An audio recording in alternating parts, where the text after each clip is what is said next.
Alright, welcome back everyone to live show 163, the New Year's Eve edition.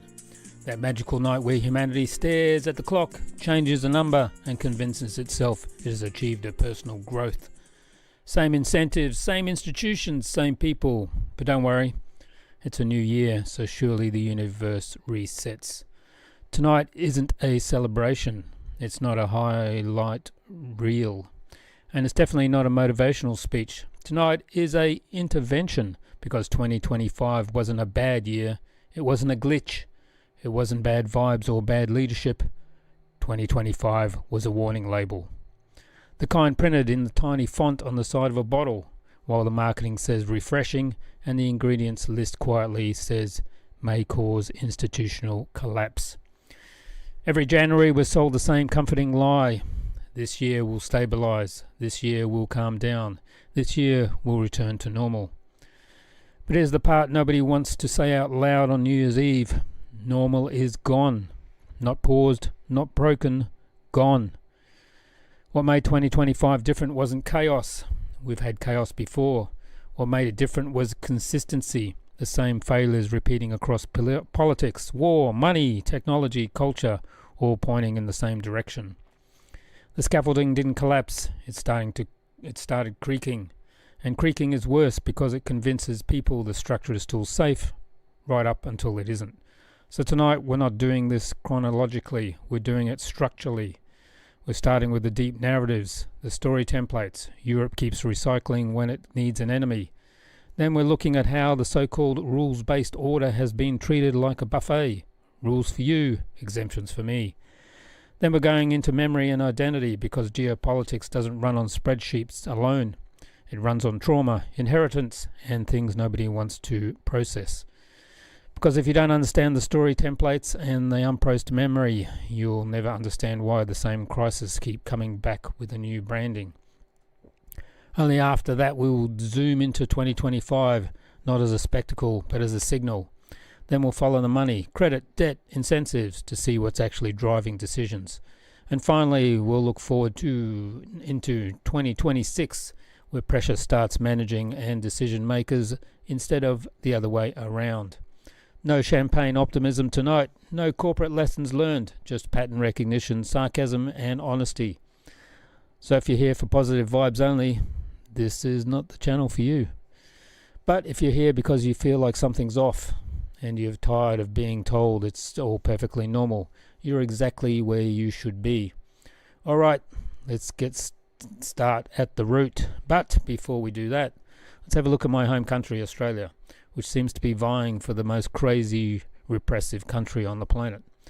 This month, the Australian government put in a law that bans under 16s using social media, which we've talked about on previous shows and on our Substack.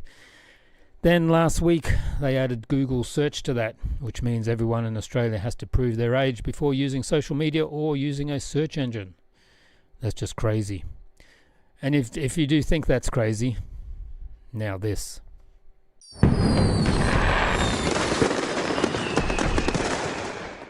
Oh, it looks like Australia has officially entered its hall monitor era in the noble name of protecting diversity. The government's apparently decided the real threat to society is tattoos at the beach. Yes, the beach. The place where we go half naked, sunburnt, slightly drunk and eating sand by accident. Now monitored by beach inspectors whose job is to scan your body for thought crimes written in ink. Slip, slop, slap, snitch. A brand new division of the E-Safety Commission is now tasked with setting up a hotline so members of the public can dob in anyone with a tattoo they personally find offensive. Because nothing screams free society like a tattletale phone line for strangers' forearms. And all this kicked off because Ben Parsons, who, let's be honest, sounds exactly like that snivelling little hall monitor at school. You know the one. No friends, permanent teacher's pet energy. The kid that who reminded the teacher about homework and got high on brownie points. Ben sees a bloke at the beach. Ben doesn't like his tattoo. Ben phones the police. Not because he's in danger, not because there's violence, not because a crime is happening. Just vibe-based policing. And there's the punchline. The police actually turned up 3 days later to arrest a man for a tattoo. fuck has happened to Aussie men? I can't with this. Ben Parsons spotted the tattoos, allegedly linked to white supremacist ideology. I thought it was shocking, pretty offensive, especially 9 days after we've just had the largest terrorist attack on Australian soil. Ben reported the alleged racist body ink to police. 3 days later, Mr Laurent was arrested at a home in Urunga, south of Coffs Harbour. He's now charged with 2 offences related to displaying Nazi symbols and faces up to 12 months behind bars, as well as a fine up to $11,000. At the moment, I think we all need to be the best Australians we can be and have solidarity and unity and stand together in erasing racism and erasing fascism. Erasing fascism, he says, while dobbing someone in for a tattoo. Oh my God. My dude, that is not how you end fascism. Now look, I get it, all right? The tattoo, it's bold. It's very bold. But if I had been out and saw that tattoo, I would have went, it's a pretty bold tattoo, and then continued on with my day. The fact that bro called the police and now this fella's facing fines for a tattoo. A tattoo. Whatever happened to my body, my choice? What has happened to Australian men? We've gone from Crocodile Dundee to fucking Softcock Dundee. This country. Let that sink in. Not for assault, not for threats, not for harassment, for having ink on his skin. And to make this whole thing even more absurd, it was a white Australian man dobbing in another white Australian man for a tattoo that said something offensive. No victims present, no incitement happening on the beach, just one bloke deciding, I don't like that, therefore the state must intervene. Congratulations, we've invented the Stasi, but with sun cream. This is where we're at now. Australian police, once tasked with actual crimes, are now basically walking HR departments enforcing a national hurt feelings policy. Next step, tattoo consent forms at Bondi, QR codes on biceps, trigger warnings on calves. Excuse me, sir, that sleeve is not aligned with current community standards. Please remain seated while we access your tricep. Let's be clear, this isn't about defending what was written on the tattoo.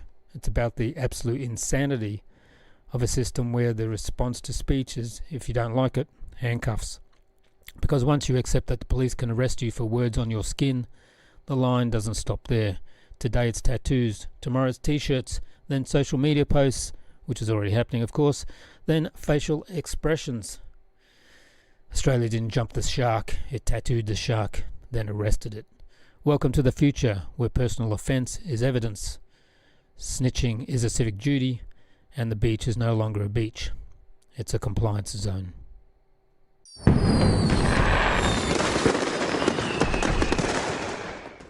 Okay, tonight let's get into segment 1 of tonight's show, Russophobia's long arc, religion, empire, and Europe's unravelling confidence. If you believe Europe's hostility towards Russia began in 2022, congratulations, you've been issued a free subscription to the Simplified History channel, where every complex outcome is a spontaneous surprise and nothing has a backstory. Unfortunately for comfort, history exists. Years before Russophobia became a default headline reflex, a Swiss journalist turned politician started noticing something that felt wrong in the tone of Western coverage. Criticism is one thing, but what he saw was something else, reporting that became moralized, ritualized, emotionally loaded. Less analysts, more sermon. Less what are our interests, more who are the angels and who are the demons. His argument is blunt. The hostility didn't begin with a specific battlefield, and it isn't explained by a single leader. It's a pattern, periodically modernized, repeatedly intensified, and frequently fueled by propaganda, rivalry, and strategic fear.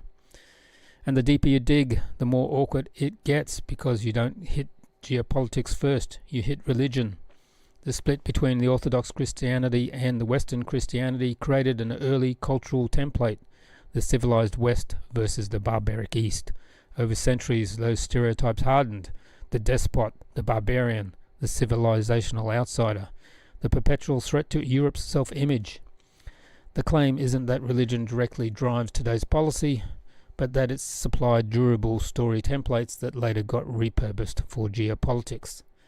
Then comes the move from religion to empire, When Russia rose as a major European power in the 18th century, rivalry needed a villain.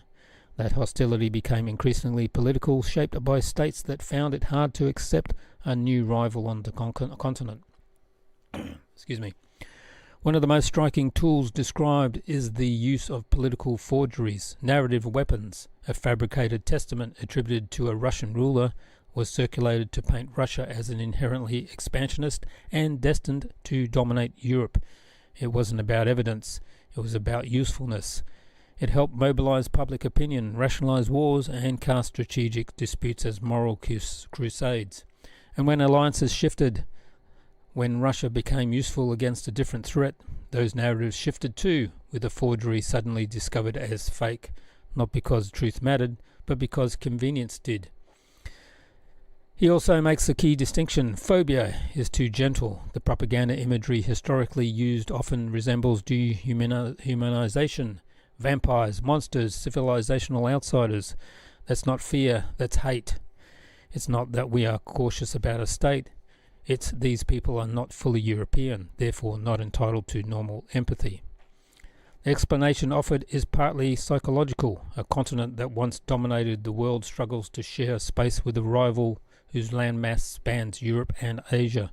A civilization trained in hierarchy feels unsettled when the map itself suggests limits.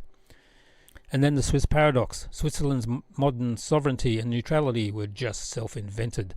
They required recognition and support, with Russia playing a role after the Napoleonic era. Yet today Switzerland participates in politics that erodes the credibility of neutrality. Neutrality isn't what the government declares, it's what others believe based on actions. The broader claim is that Europe's confidence is unravelling. As soft power fades, coercive tools rise, sanctions, narrative policing, punishment of dissent. The West once sold itself on due process and free expression. When those ideals took conditional, credibility drains. So the warning here isn't only about Russia, it's about Europe, a continent reaching for old story templates as its confidence collapses and mistaking moral theatre for strategy. Now, once you accept the narratives are recycled and usefulness, the next question is, what happens when the rules themselves become optional? Because if the West breaks the system it built, it shouldn't be shocked when everyone starts building exits. And that takes us straight into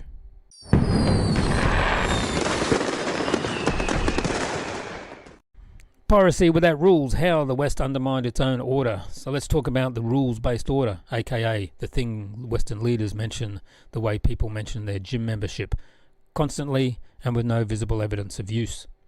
The core argument here is that the post-World War II system is fracturing not because multipolarity is rising, but because legitimacy is collapsing. And legitimacy collapses when the architects of the system stop following their own rules. Start with the big one. Sovereign reserves and property rights. The freezing and monetization of sovereign reserves is described as a historic rupture. The progression matters. First freezing, then appropriating the interest, then open discussion of permanent confiscation. That's not a small tweak. It's a fundamental message to the world. Reserves held in Western jurisdictions are conditional. They can be politicized. They can be reversed. And that message spreads faster than any press release. Non-Western states don't need ideology to respond. They just need survival instincts. If reserves aren't safe, you diversify away from those systems. You reduce exposure. You build alternatives. This is why the essay calls itself sabotage. The West built global trust on property rights, predictable legal norms and treaties. But when those norms become selective applied, universal when convenient, flexible when not, the system loses credibility. And it's not just finance. Free trade agreements are breached. Tariffs are imposed without treaty withdrawal. Maritime corridors, once treated as neutral, become subject to seizure. This is described as decisive abandonment of rules the West insisted were universal. Then comes the return of hemispheric imperial logic. Latin America is increasingly treated as a strategic backyard territory, not sovereign states. Venezuela becomes a central confrontation point. Tankers intercepted, assets seized, and justification shifted from legal pretext to raw resources claim. Greenland even enters the discourse as a target of acquisition. The larger point, security becomes a multi-purpose key, a phrase elastic enough to unlock actions that would otherwise be politically hard to justify. Europe's position is portrayed as uniquely fragile. It lacks independent strategic capacity, yet aligns itself with practices that undermine its own credibility. European courts and financial systems start to look like enforcement arms rather than neutral arbitrators. Internally, the EU fragments, consensus rules bent, vetoes paralysing incentives, divergences widening on sanctions, confiscation and trade. All this is compounded by deindustrialisation, energy shocks and collapsing public trust, costs driven by policies Europe struggled to reverse. Meanwhile, public support for confrontation is sustained through manufactured threat narratives, imminent invasion, existential danger, even when the material logic is weak.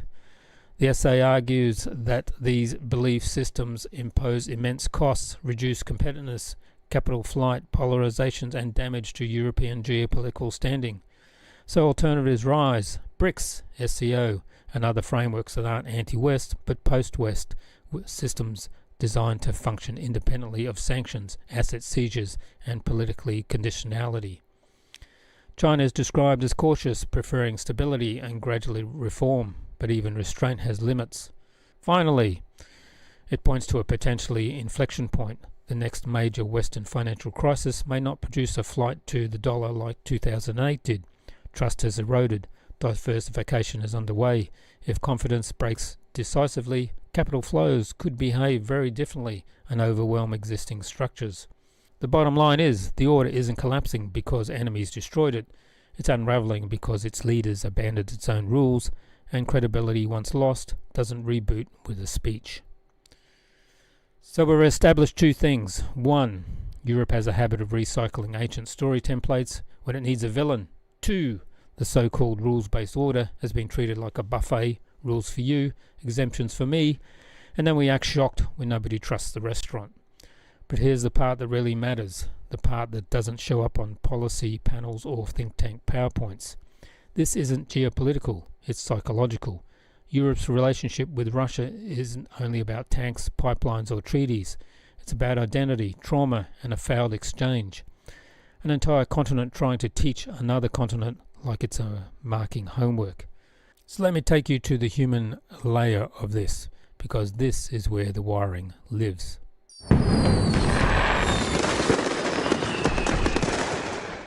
Identity, trauma and the failed exchange between Europe and Russia. In the early 1990s, Soviet bloc collapses. Europe does a victory lap. The West declares history finished like it just won a board game. One German journalist moved to Moscow in 1992. And no, not as some career stunt, not as a romantic adventure, not as eat, pray, glasnost.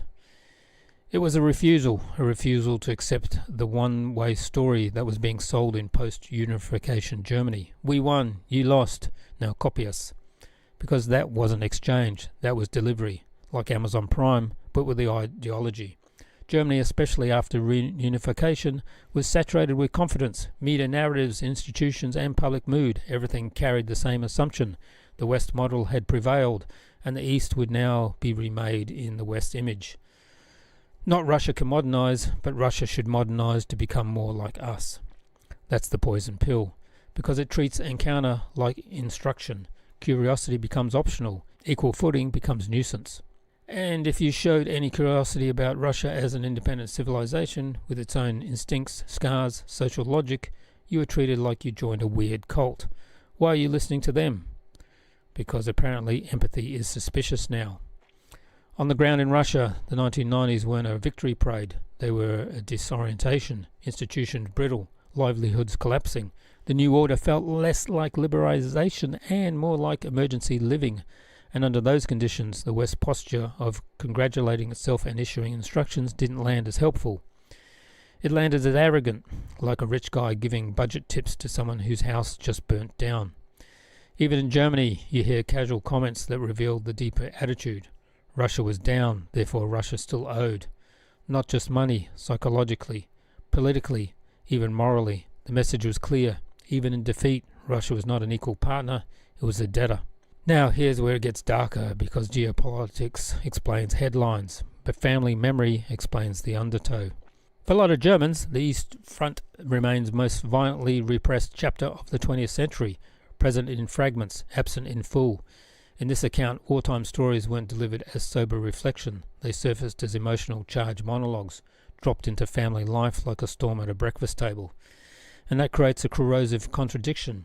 A Christian upbringing that teaches mercy and constraint collides with inherent war enthusiasm, racial contempt, casual anti-Semitic phrasing that once passed as normal.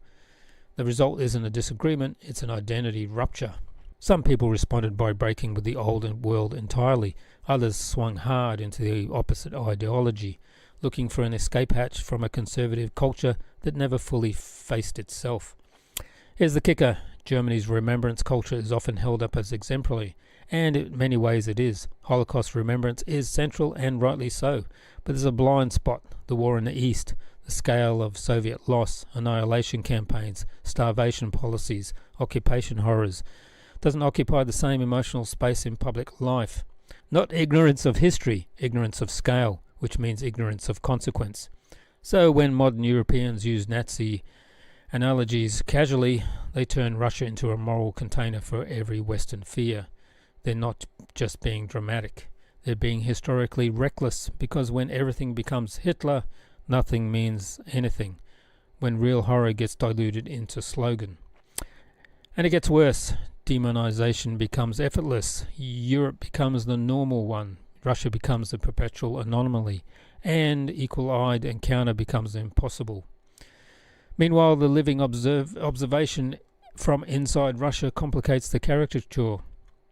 Russia is described as culturally absorbent, Western consumer language everywhere, global music in public spaces, borrowed terms integrated into daily speech, foreign products swapped with pragmatic ease.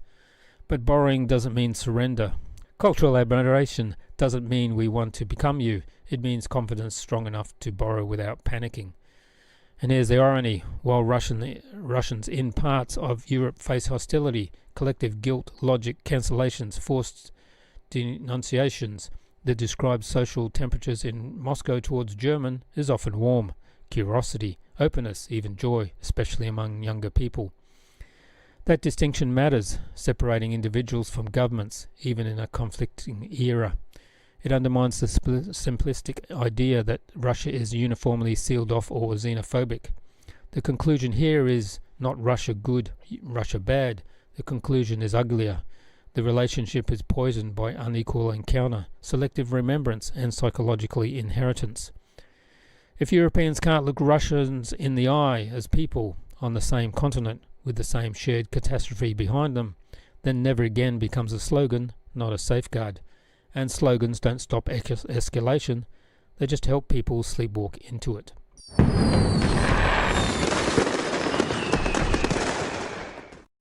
Between two memories, a German in Moscow and an unfinished work of reconciliation. This segment is less about geopolitics, it's more about the thing geopolitics is built on, the stories people carry in their heads. In the early 1990s, with the Soviet Union collapsing and Europe declaring history settled in its own favour, a German journalist moved to Moscow in 1992, as we said in the previous segment, not as a teaching mission, not as a Western consulting arriving to fix locals, but because he sensed that an encounter between East and West couldn't be a one-way lecture, it had to be exchange of equals. What he found wasn't a neat transition, but an upheaval. People were improvising in a collapsing economy. Artists looked for bridges. Ordinary citizens lived with uncertainty so deep it's hard to reconstruct today. Meanwhile, in Germany, he noticed a colder reflex. Even as Russia struggled, some spoke as they defeated the side still owed the winners money, obedience, gratitude. His work became an attempt to narrow cultural distance. He travelled widely, reported from regions, documented dislocation, conflict, and the absence of national vision in a turbulent years. But he was also pulled in what he called the sensory density of Russian life, strong attachment to music and tradition, public culture, social immediacy, meaning that survives even when institutions don't. Then the story deepens: inheritance, specifically Germany's unresolved inheritance of the war in the East. He grew up hearing his father's Eastern Front memories at the family table, not as distant history, but as living speech, unprocessed. Christian values taught him at home sat beside war enthusiasm in those stories, creating an internal rupture. As he matured, he moved left politically, partly as an escape from the conservative environment he felt carried residues of nationalist ideology. He argues that post-war society didn't fully uproot older prejudice. Contempt for Slavic peoples persist in coded forms, jokes, stereotypes, habits of silence. When he tried to confront his father with arguments about the social forces behind Hitler's rise, he met refusal. Dialogue threatened the scaffolding holding the past together. This personal history becomes his lens on modern relations. He argues a recurring problem isn't just policy disagreement, but superiority. The assumption Russia's legitimacy depends on how closely it imitates Western norms. The West imagined Russia would become like Sweden in the 1990s. When that expectation dissolved amidst corruption and economic collapse, the tone hardened, and Russia's politics shifted towards stability and state direction. His key claim, German moral remembrance, heavily centers Poland and the Holocaust. Rightly, but Soviet suffering is not integrated proportionally into mainstream education and media. Tens of millions dead, massive civilian losses, siege horrors, not central in public moral imagination. Not even when exhibitions documented Wehrmacht crimes in the East, where there's a backlash. He points out how Nazi analogies now circulate widely in European discourse, comparisons between modern Russia and Hitler thrown around with less inhibition that would normally apply. He sees this historically reckless, flattening reality, observing what Nazi war in the East actually was: occupation, extermination, starvation policies, crimes against civilians on vast scale. He also contrasts official hostilities with everyday life. Despite worsening geopolitics, he described being treated warmly in Moscow. Smiles, conversation, curiosity. Russians distinguish political elites from ordinary Europeans more than Western discourse often does in reverse. Finally, he challenged a Western misreading that Russian interest in European culture means Russians secretly want to become Western. Cultural borrowing is an identity surrender. Moscow can absorb aesthetics while remaining profoundly Russian in instincts and worldview. The conclusion is simple and brutal. History, not processed, returns as fear. Reconciliation requires equal footing encounter, deeper literacy about the Eastern Front and Soviet suffering, and a refusal to turn complexity into morality plays. Morality plays mobilizes escalation. So now we've got into the deeper layers, narrative templates, rules being broken, memory being weaponized. So now we zoom out and ask, what did 2025 actually look like when all the pressure hit the surface? This is where the warning label becomes visible to everybody.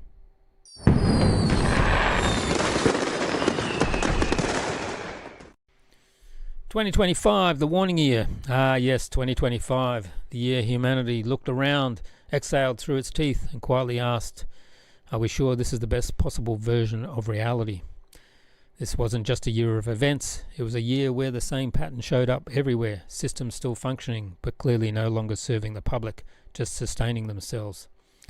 We started the year with a bang, not the fun fireworks kind. New Year's Eve in New Orleans turned into a live-action demolition derby where a radicalized attacker drove through the Bourbon Street.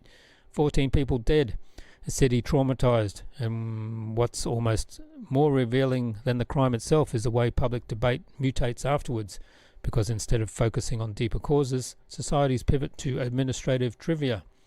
Should we rethink open containers? Because nothing says fresh start like mass murder followed by municipal paperwork. Meanwhile, California showed us what managed decline looks like in environmental form. Wildfires turned Los Angeles into a smoked-out barbecue pit, torching roughly 16,000 structures and making climate change feel like it was an understatement of the century, even though it's not man-made. It wasn't just the fires, it was a normalization of emergency and background noise. People don't even ask how this happened anymore. They just how long until the insurance fight starts. Politically, Donald Trump returned to the White House at 78 with JD Vance. We can predict Donald Trump will be the 47th president of the United States, winning what had been expected, of course, to be a razor-tight and historic race, and it has been just that. That projection coming to us from our CBS News partners. Donald Trump, America's 47th president. And they rolled out the Department of Government Efficiency, DOGE, because nothing says serious governments like naming a federal department after a meme coin. The result, as framed in your text, was mass firing of federal workers and cutting major agencies packaged as efficiency. The joke writes itself. But the consequences don't. When governance becomes performance and efficiency becomes ideology, institutions aren't reformed, they're hollowed out. Immigration enforcement escalated into openly dystopian optics, raids in schools and workplaces, unmarked vans, detention centres with nicknames that sound like Satar, Alligator, Alcatraz.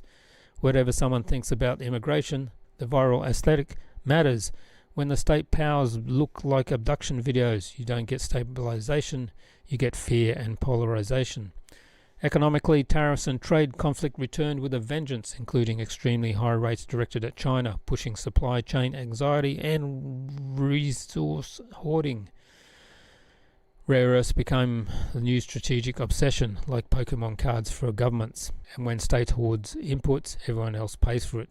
Then came a government shutdown lasting weeks, with hundreds of thousands unpaid and millions affected through disrupted services and assistance. Again, a functioning state that can't function reliably because politics becomes a hostage situation.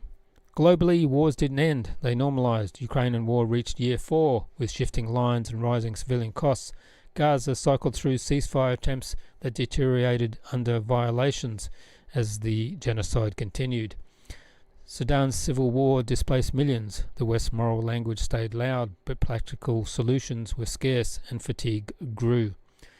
Tech accelerated, cultural distracted, scandals surfaced, and through it all, the same theme: credibility draining. When the institutions punish, speak, break rules, and demand ideological alignment, soft power collapses. So 2025 wasn't the collapse, it was the warning. The system can't keep moving while trust empties out underneath it. And once trust goes, everything becomes more expensive, financially, socially, politically. Now here's the part people miss. A warning year doesn't just happen, it lands on top of incentives and money. So let's talk about what's actually driving decision making now, the hidden engine behind the narrative noise. Credit, not just financial credit, narrative credit, institutional credit. Because when empires run on credit, they don't end with a clean shutdown. They end with renegotiation, panic, and messy trade-offs. Which brings us to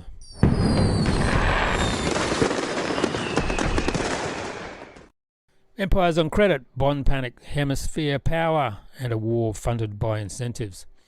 Late 2025 produced a strange kind of quiet, fewer headline shocks, more structural pressure. The surface felt calmer, but underneath the stress increased, and this is the key. When politics gets stuck, finance starts driving. When leaders can't solve problems, they manage perceptions. And when perception management fails, markets enforce reality. 3 themes define the outlook heading into 2026. Destabilizing sovereign debt dynamics, a harder US focus on hemispheric control, and a Ukraine war that continues not only because it's winnable, but because it's financeable. Start with the hemisphere. The Caribbean and North-South America become pressure points. US military posture signals heightened attention. The stated reasons arrive in familiar packaging: counter-narcotics, security threats, energy stability. But the logic often doesn't map neatly into the claimed goals. If narcotics were the true driver, enforcement would align tightly with the dominant routes and mechanisms behind the overdose deaths. If energy supply was core, posture would align with clear economic payoffs. When rationals feel thin, what remains is pattern. Security becomes a multi-purpose key, unlocking actions that would otherwise be hard to justify. This fits with broader shift, a more aggressive interpretation of hemispheric primacy, the Americas as strategic depth, not a neighborhood. The aim becomes preventing rival powers from becoming structural embedded. The timing suggests urgency more than discovery, not because we just notice, but we can't afford to tolerate this now. Then the physical world intrudes. Big jungle and mountain terrain doesn't reward clean PowerPoints. Any serious ground operation becomes a test of logistics, endurance, and political stomach, especially if casualties rise early. This matters because prolonged readiness without the endpoint becomes a problem itself. Readiness degrades, fatigue accumulates, costs compound, posture turns into exposure. Without an exit ramp, a build-up stops looking like deterrence and starts looking like a trap, especially in democracies where public patience is finite and elections hover behind every decision. Now Europe. Europe's crisis is increasingly a collision between financial reality and political denial. Leadership signals ambitions, autonomy, moral leadership, industrial renewal, while struggling to secure the inputs, affordable energy, productive investment, stable borrowing conditions. Debt markets become the silent enforcer. Rising bond yields don't just mean paying more interest, they mean losing more room to maneuver. Governments respond by cutting spending, raising taxes, or finding new sources of collateral and growth. If none are politically workable, the temptation is liquidity over reform, printing, backstopping, masking, until markets demand a higher price anyway. And that's where the darker forecast comes in. A bond crisis across major developed markets, Europe, the UK, Japan, with a familiar sequence. Rates climb, bond prices fall, currency confidence weakens, equities might surge in normal terms, creating the illusion of prosperity while purchasing power collapses underneath. Traditional savers get punished, wins become nominal numbers that don't end up with erosion. Now Ukraine, framed here as not only war but political economy. The war became an ecosystem, moving vast sums through institutions and intermediaries into networks with incentives to sustain the flow. Leadership becomes partly symbolic, a public vehicle for legitimacy and fundraising, not necessarily a conspiracy, but how incentives work. The more money involved, the more beneficiaries appear, the harder it becomes to separate strategy from cash flow maintenance. As fatigue grows and returns diminish, coalitions look for new frames, new faces, new stories that buy time. Behind it all sits the strategic schism in the West. One faction wants to scale back commitments to focus on China. Another remains anchored to Cold War reflexes where negotiation equals weakness and dominance equals safety. When both factions coexist, policy becomes contradictory, narratives clash, and volume replaces credibility. And then there's the Arctic power play, territorial moves justified under national security, where resources sound like theft and security sound like necessity. The conclusion is geopolitics is being driven by credit, financial, narrative, institutional, and all three are being depleted. 2026 may be the year strains stops being managed and starts managing the decision makers. So with that lens, credit tightening, narratives louder, alliances fraying, incentives hardening, we can now look at 2026 properly, not as predictions, as momentum, because January 1st doesn't reboot systems, it just changes the wallpaper while the debt, war and AI keep running in the background.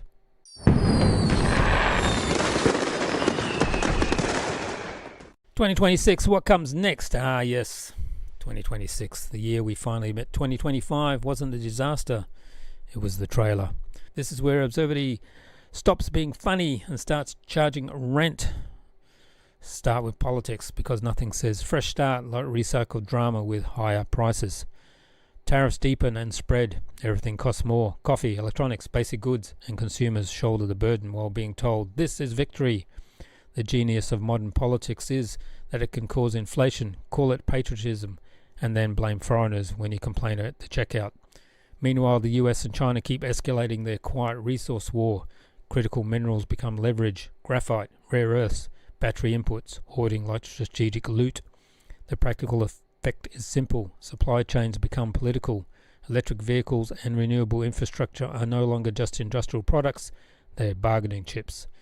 Arms control frameworks expire and the nuclear conversation gets uglier. When treaties end, stockpiles expand and deterrence becomes the adult version of insecure posturing. Everyone promises it's for stability. Everyone prepares for instability. Foreign aid continues shrinking, and the harsh reality is that the costs concentrate on the most vulnerable, especially women in conflict zones. The moral language stays loud, but the material support thins. That's how credibility dies, not with a scandal, but with a budget lined. Globally, grey zone conflict grows. Cyber, drones, satellite games, harassment that sits below the threshold of declared war. The line between war and just kidding blurs. The world becomes permanently tense without ever officially admitting it's a conflict, which is perfect for leaders, terrible for everyone else. Economically, the story becomes soft landing, which is economist code for we avoided a crash, but the structure is still crooked. Central banks ease, inflation cools, but tariffs act like a hidden tax and the bond markets tighten the leash. Markets can still soar on optimism, especially AI-driven optimism. While the real economy feels worse, nominal gains can mask real decline. Now tech. AI agents spread into companies like digital co-workers. The promise is automation of grunt work, efficiency, productivity. The reality is that many firms automate broken processes instead of fixing them, so they end up with faster dysfunction. It's like giving a rocket engine to a shopping trolley and then acting surprised when it flips over.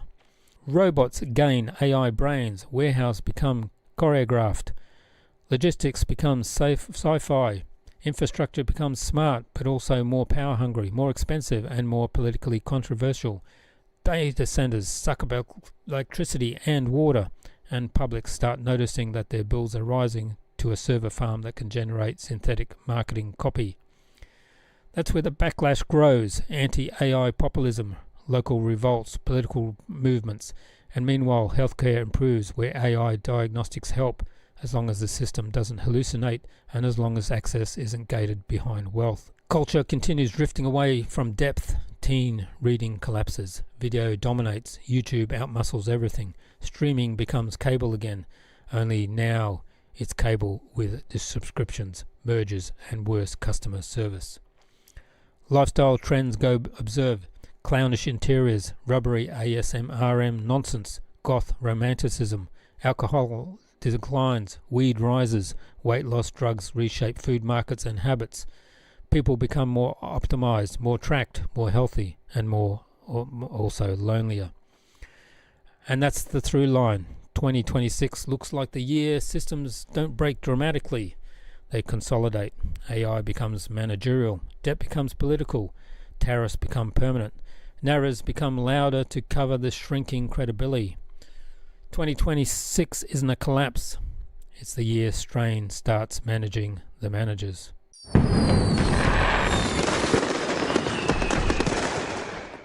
So that's where we are. If 2025 was the warning, 2026 is the moment you find out whether anybody read the label, or whether we're just going to chug the bottle again and act surprised when we wake up dizzy. New Year's Eve is supposed to be the night of optimism. And look, I'm not against optimism. I'm against the fake kind. The kind that insists everything is fine because admitting otherwise would be emotionally inconvenient. Hope isn't pretending. Hope is preparation.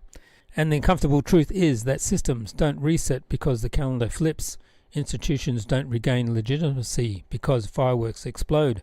Markets don't stop caring because you posted a quote about due chapters. And geopolitics doesn't pause because you bought a new planner. There is no reset button, only momentum. And momentum doesn't care how you feel about it. What we mapped tonight was not a conspiracy board. It's incentives and pressure. Narratives recycled because they're useful. Rules broken because they're inconvenient. Memory distorted because it's painful. Credit stretched because reform is hard. Wars sustained because they're financeable.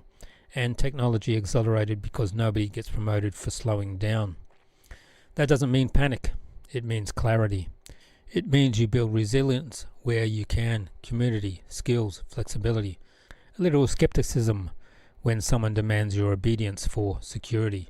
a little suspicion when leaders speak in moral absolutes or quietly adjusting their budget lines.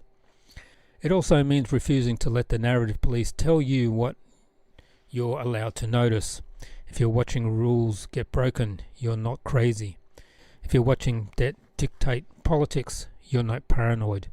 If you're watching tech sprint ahead of governance, you're not being dramatic. You're just paying attention.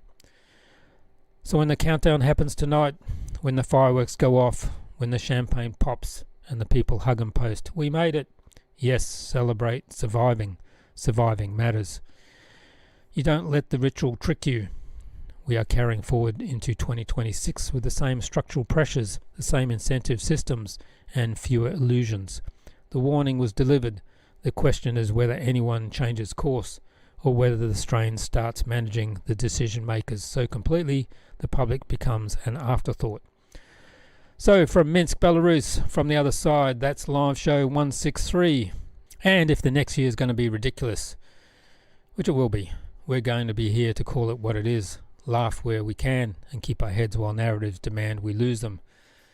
Thanks for riding with me through 2025 and watching the live shows.